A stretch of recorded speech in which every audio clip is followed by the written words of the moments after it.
কি নাম তোমার? জিলকো। হ্যাঁ, জিলকো। জিলকো। কি অপারেশন হয়েছিল তোমার? অ্যাপেন্ডিক্স। তুমি অ্যাপেন্ডিক্স বুঝো? অ্যাপেন্ডিসাইটিস হয়েছে কে বলছিল? হ্যাঁ? আমি ক্যানমান্দার ডাক্তার দেখাইছিলাম, সে বলছিল তার পারবে, সেও বলছে তার পারবে কাছে আছে। সে বলছিল কি অ্যাপেন্ডিসাইটিস হয়েছে? পরে তিনজনের লক্ষ্য করে কথা আসছো? একই হয়েছে। হ্যাঁ, তিনজন। তিনজনের কথা একই হয়েছে। তিনজন। তিনজন। মানে মান্দারে যে আজ ডাক্তার দেখাইছি, হুম। ও বলছে দেখি বলছে এই কথা। এর এখানে আমি মেডিসিন একটা ডাক্তার দেখাইছি, সার্জারির কাছে আমার কাছে রেফার করছে। তো আমি এখানে আসি আমার বাড়ি আমার কাছে রেফার করছে না? হ্যাঁ, আমার কাছে না আসাতে আমি ওখানে গেছি, ওরাও এই কথাই বলছিল। তো পরে অপারেশন পরবর্তী করছো? আমি- অপারেশন করার পরে এখন কি অবস্থা? হ্যাঁ? ভালো। ব্যথা পেয়েছিল অপারেশনের সময়? পাও নাই। এরপরে এখন ব্যথা পেয়েছো?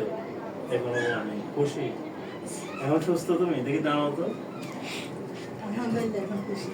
সুস্থ আছে। কোন স্কুলে পড়ো? মাথায় বাবু ছিল। মানদারি বহুমুখী উচ্চ বিদ্যালয়, ওখানে তো আমরা গেছিলাম। ওখানে গেছিলাম কিসের জন্য? একটা চিত্রাঙ্কন প্রতিযোগিতা ছিল না? জি। তুমি আল্লাহর মধ্যে সুস্থ হয়ে গেছো, আমরা ওষুধ লিখে দিব, কেমন? ভালোভাবে লেখাপড়া করবা, যেভাবে নিয়ম করে দিব তাহলে সেভাবে চলবে। অ্যান্টিবায়োটিক আছে, এগুলো কি সাথে চলবে?